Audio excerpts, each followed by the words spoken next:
अब तीसरी जो हमारे अंदर शक्ति है, त्रिगुणात्मिका तीसरी शक्ति, वो महालक्ष्मी की शक्ति है।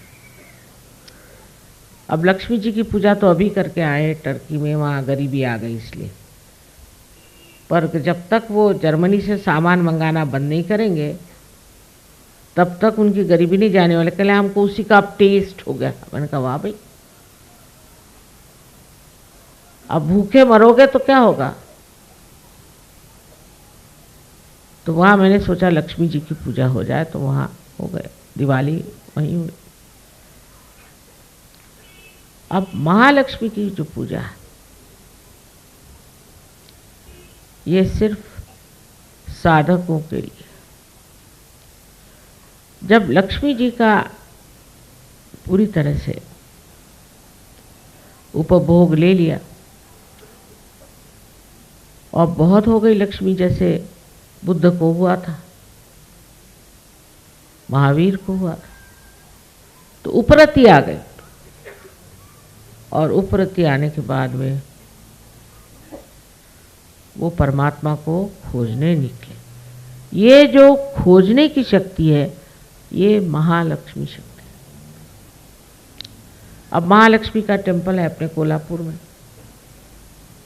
स्वयंभू है, तो वहाँ ये जोगवा गाते हैं कि हे अम्बे तू जाग, हे अम्बे तू जाग। नामदेव ने लिखा 16वीं शताब्दी।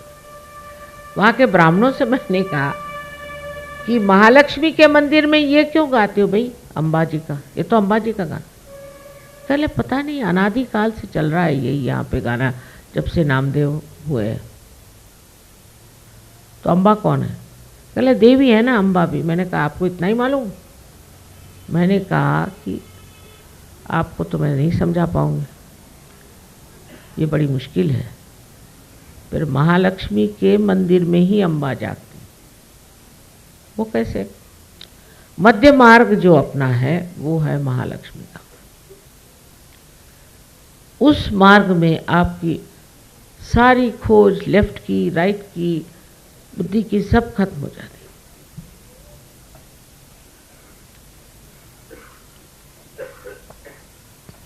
और आप मध्य मार्ग में आ गए। जब आपने खोजना शुरू कर दिया तो फिर आप पर महालक्ष्मी की कृपा होती है। और इसे बाइबल में रिडीमर कहा। 3 शक्तियां बताई उन्होंने। पहली शक्ति को कहा है comforter, left side. Right side को कहा है काउंसिलर, और बीच वाली को रिडीमर। ये होली घोस्ट की 3 शक्तियां। सो जो मध्य मार्ग में जब आप प्रवेश करने लगते हैं और मध्य मार्ग में आ जाते हैं, तब आप एक साधक हो गए। और साधक के ऊपर महालक्ष्मी उमड़ पड़ते। महालक्ष्मी की कृपा।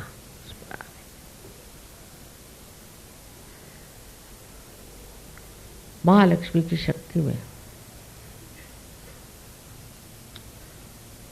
चढ़ना बहुत मुश्किल है, क्योंकि कभी मन लेफ्ट को जाता है, कभी राइट को जाता है, कभी लेफ्ट को जाता है, कभी राइट को जाता है। एकमात्र कुंडलिनी के जागरण से ही मध्य मार्ग आप नाप सकते। पहले तो वो एक सोपान ब्रिज बनाते वाइट पर, और उससे गुजर करके ये कुंडलिनी शक्ति मध्य मार्ग से ब्रह्मरंध्र को छेदती हुई ब्रह्मांड में एकाकारिता प्राप्त करती है। और जब ये घटना हो जाती है, उसके बाद त्रिगुणात्मिका मिलकर के आपकी मदद करती है। आज्ञा चक्र को छेद कर जब आप सहस्त्रार में आते हैं तो यहाँ आदि शक्ति का स्वरूप महामाया स्वरूप है। सहस्त्रारे महामाया, सहस्त्रारे महामाया। जब सहस्त्रार को तोड़ने का काम है तो वह महामाया स्वरूप, और वो स्वरूप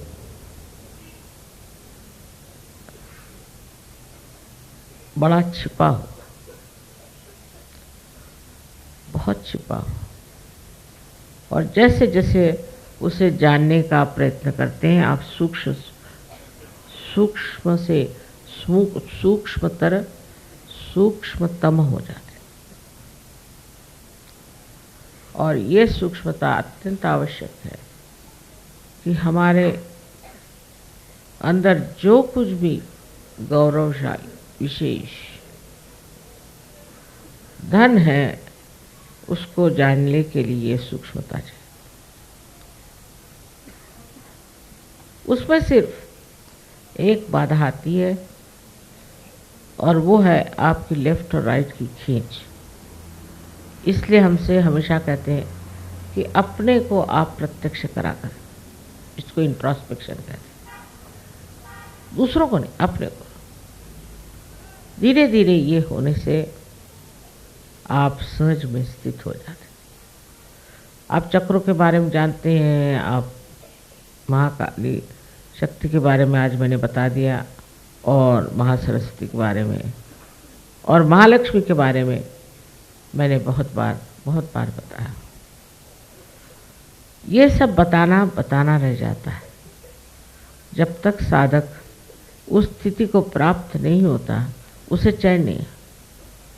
लेकिन स्थिति को प्राप्त होने पर भी उसको इस्तेमाल करके देखना, नहीं तो ये विश्वास पक्का नहीं बनता और निर्विकल्प में उतरना मुश्किल हो जाता है। आज का लेक्चर कुछ ज़्यादा हो गया क्योंकि विषय ही ऐसा कुछ था। ये तो तीनों शक्तियों का वर्णन किया है, लेकिन इनसे परे आदि शक्ति, और उनका वर्णन करना कोई आसान नहीं। ये बड़ी विचित्र चीज है।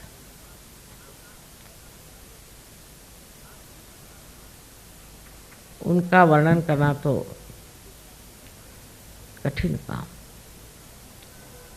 आप ही लोग उनका वर्णन कर सकते हैं, मैं तो नहीं। ये आप पे छोड़ देने का।